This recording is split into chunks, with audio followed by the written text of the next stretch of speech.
Moi, je passe mon temps à comparer avec le cinéma, comparer avec la littérature, comparer avec la bande dessinée et voir qu'est-ce qui marche chez l'un, qu'est-ce qui marche pas chez l'autre. Et dans l'idée, une bonne BD, c'est une BD qui n'aurait pu être faite qu'en bande dessinée, quoi.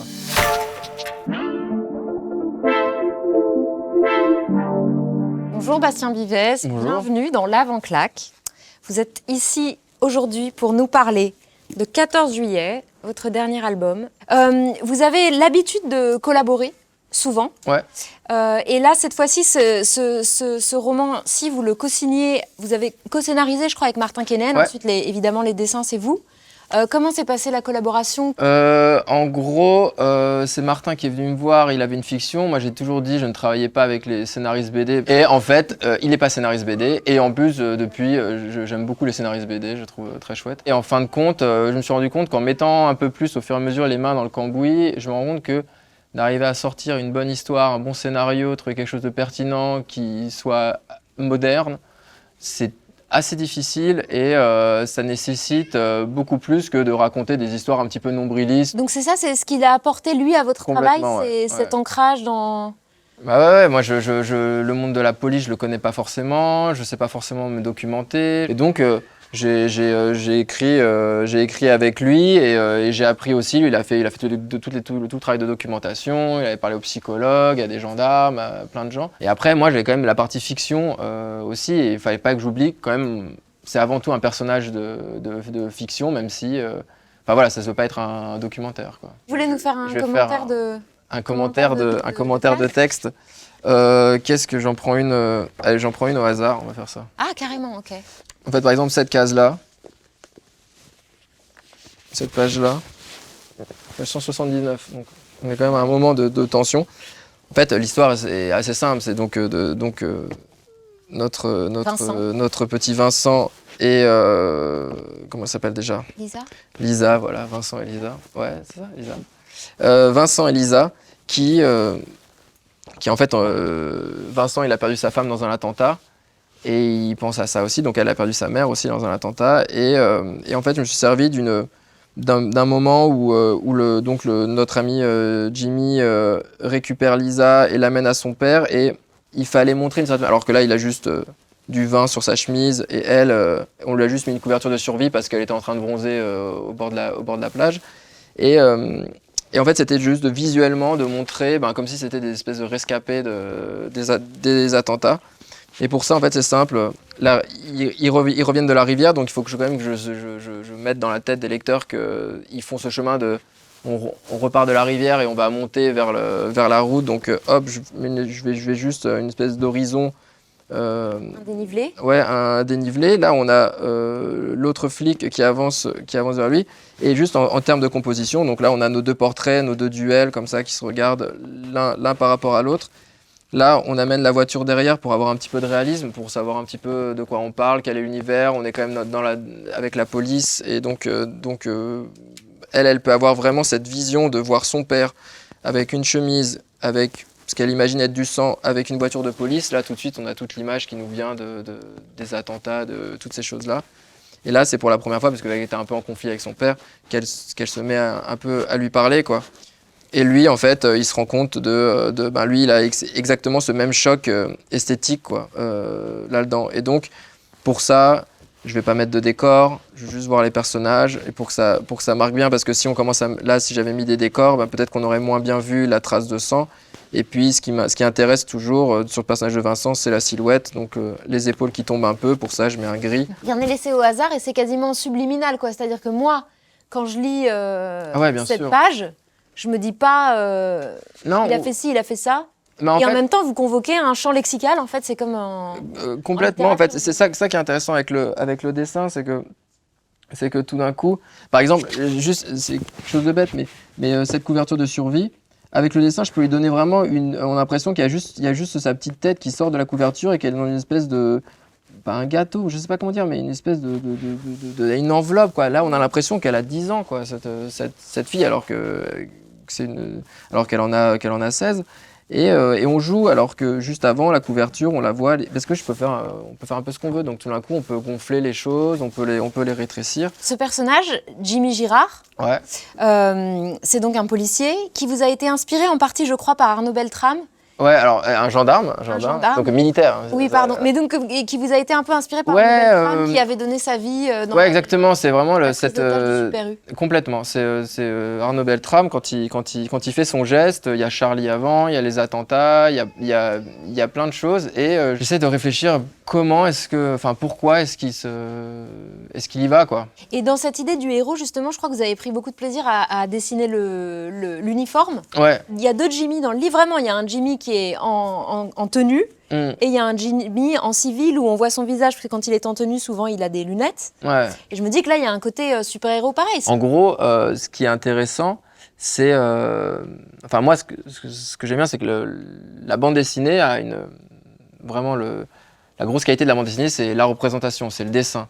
Et ce qu'on va donner, évoquer avec le dessin. Et parfois, Jimmy, quand il met son polo de gendarme, j'ai l'impression qu'il fait 2 mètres, qu'il est sur-bodybuildé. Et puis quand il a son t-shirt et qu'il est monsieur tout le monde, ça redevient un mec un peu tout le monde. Et ça, c'est quelque chose qui me plaît avec le dessin. Pour moi, vous aimez jouer avec les stéréotypes, que ce soit les stéréotypes de genre, qu'est-ce que c'est qu'être sexy, qu'est-ce que c'est qu'être femme, qu'est-ce que c'est qu'un corps de femme. Là, qu'est-ce que c'est qu'un policier, qu'est-ce que c'est que la masculinité d'un héros, de quelqu'un qui va se mettre en travers de la violence et tout ça. Et en même temps, il y a un moment où à la fois vous dessinez ces stéréotypes et où le scénario vient les contredire ou en tout cas les atténuer. Ouais. Et je me demande comment ça se joue dans votre tête. Les clichés, je m'en suis jamais caché, c'est quelque chose que j'utilise énormément.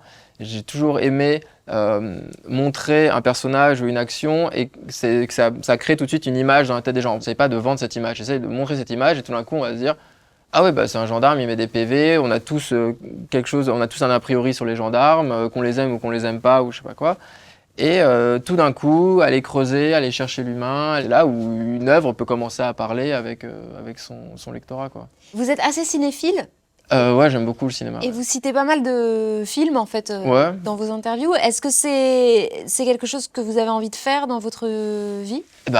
J'aimerais beaucoup. Ça fait longtemps que j'essaye de m'y mettre. J'essaie d'écrire des scénarios, mais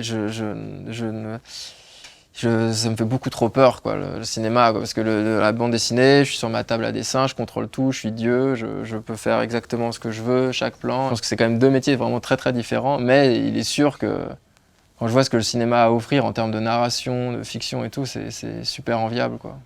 Et en même temps, c'est vrai qu'il y a un côté complètement, quasiment mégalomane dans votre rapport, je trouve, à la bande dessinée. C'est que là, par exemple, il y a un personnage dans 14 juillet, qui est le portrait craché de Michel Houellebecq. Complètement, ouais. Donc vous avez... et ça, c'est une liberté immense, quoi. C'est-à-dire que vous voulez vous approprier l'image publique, physique, l'enveloppe physique de Michel Houellebecq, et c'est pas du tout un personnage qui est écrivain, c'est pas Michel Houellebecq, c'est un veuf qui vient... Et vous pouvez le faire. En fait, moi, j'aime beaucoup Houellebecq et je trouve que c'était important de le mettre. Puis même, j'ai fait un personnage qui ressemblait à Michel Houellebecq, mais évidemment, si on voit une petite ressemblance, on va dire c'est Michel Houellebecq, mais il a un autre nom, il a autre chose et tout.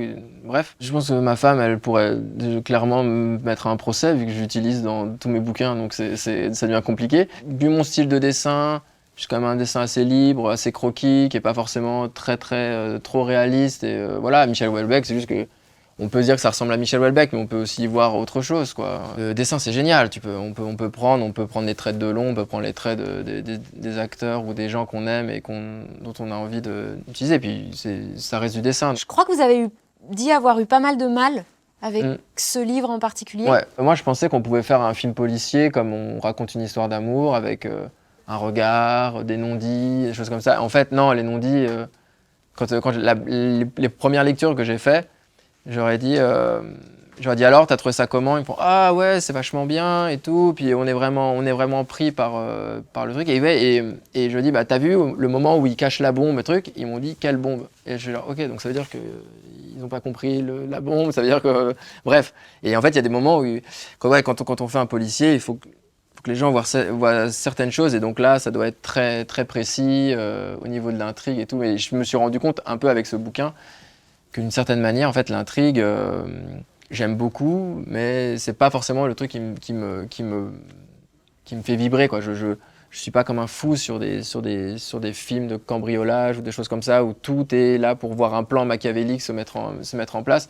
Et je pensais dans un policier, on pouvait juste avoir un petit regard et puis ça marchait, quoi. N'empêche qu'il faut quand même un peu une intrigue et tout ça. Donc ça m'a demandé de refaire beaucoup de pages au fur et à mesure. Ouais.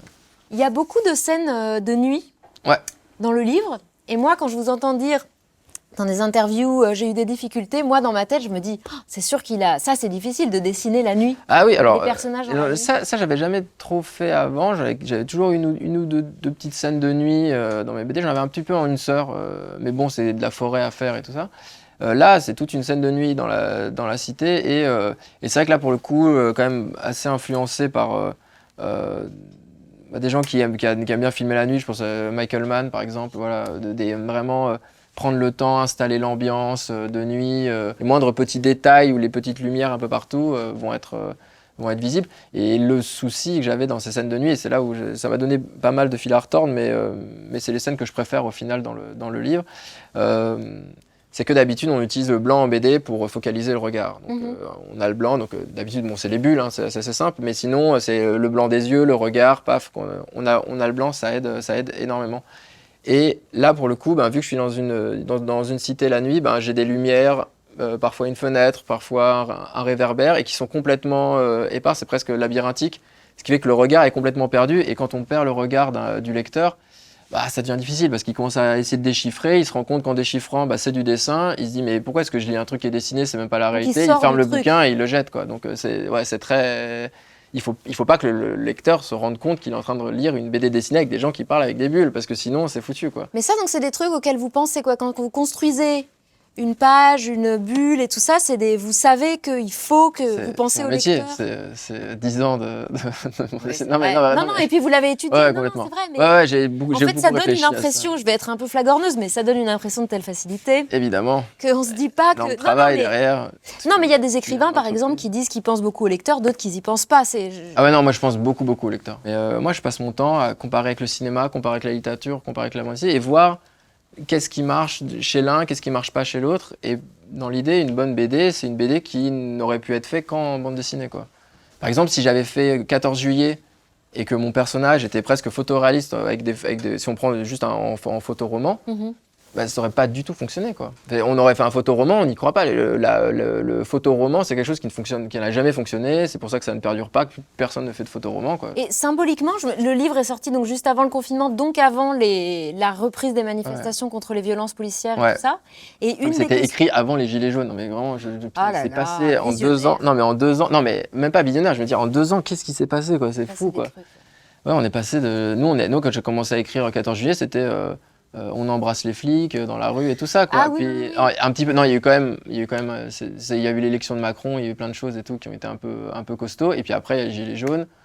Et là, on fait, waouh, ça se chauffe. On se demandait si notre histoire, ça valait encore le coup de la raconter. Qu'est-ce qui, aujourd'hui, d'actualité, qu'est-ce qui est moderne ? C'est la montée de la haine pure, quoi. Enfin, c'est la seule réponse, quoi. Les réponses haineuses. Le dernier débat politique aux États-Unis, c'était quand même ça, quoi. C'était juste de la haine en permanence, quoi. Enfin, on se répond avec des trucs de haine, les réseaux sociaux, tout ça. Et donc, en fait, cette montée de la haine, d'arriver à comment faire la différence entre la colère et la haine. Est-ce que ça existe en bande dessinée de faire une analyse de cases comme on fait une analyse de texte en... Moi, j'aimerais bien qu'en bande dessinée, on ait des critiques, des thèses sur la bande dessinée, mais pas juste sur comment est-ce qu'on fait de la bande dessinée, sur prendre des œuvres et les analyser. Et analyser. Et pas simplement Tintin, aller chercher, faire des analyses des grands, je pense à Manara, des gens comme ça, voilà. C'est quoi la dernière grosse claque graphique que vous soyez prise ? En bande dessinée, ça reste Manara, ça reste quand même lui là. Parce que je les relis tous là en ce moment et quand même là j'en ai lu un que j'avais jamais lu qui s'appelle Le Piège fatal et c'est vraiment brillant, quoi. Manara, je trouve ça fou qu'un auteur comme ça, bon il est même pas Grand Prix à Angoulême et tout ça, je trouve ça scandaleux. Mais qui est vraiment à un moment donné réussi à synthétiser, à montrer exactement là où la BD était forte. Et qu'il n'ait presque pas été suivi, quoi. Enfin, comment dire, aujourd'hui, dans le roman graphique, quelque chose comme ça, Manara avait réussi avec une narration plus resserrée, avec des ellipses fortes, avec un dessin puissant et avec, après, avec avec un scénario, avec des scénarios aussi vraiment très forts, mais vraiment à comprendre ce qu'était la force de la bande dessinée. Ok, merci beaucoup, Bastien Vivès. Ça marche. Et on va passer au claqué. Ça claque. Ça claque. Claquer. Claquer. Claquer. J'aurais voulu dire que ça claque, mais c'est claquer. Claquer aussi. Claquer. Claquer. Allez, parce qu'il y a des manifestations avant les années 70, donc je dirais ça claque. Les notes vocales, bah non, oui, c'est des trucs sur le téléphone, ça, ouais, c'est claqué. Ça claque. Ça use claqué, je dirais, mais je suis pas sûr, je sais pas trop mon rapport à la coréenne. Bien sûr que c'est claqué. Ça claque. C'est claqué. D'ailleurs, ils sont tous supprimés. C'est très bon, ça claque. Le normal, électrique, c'est claqué.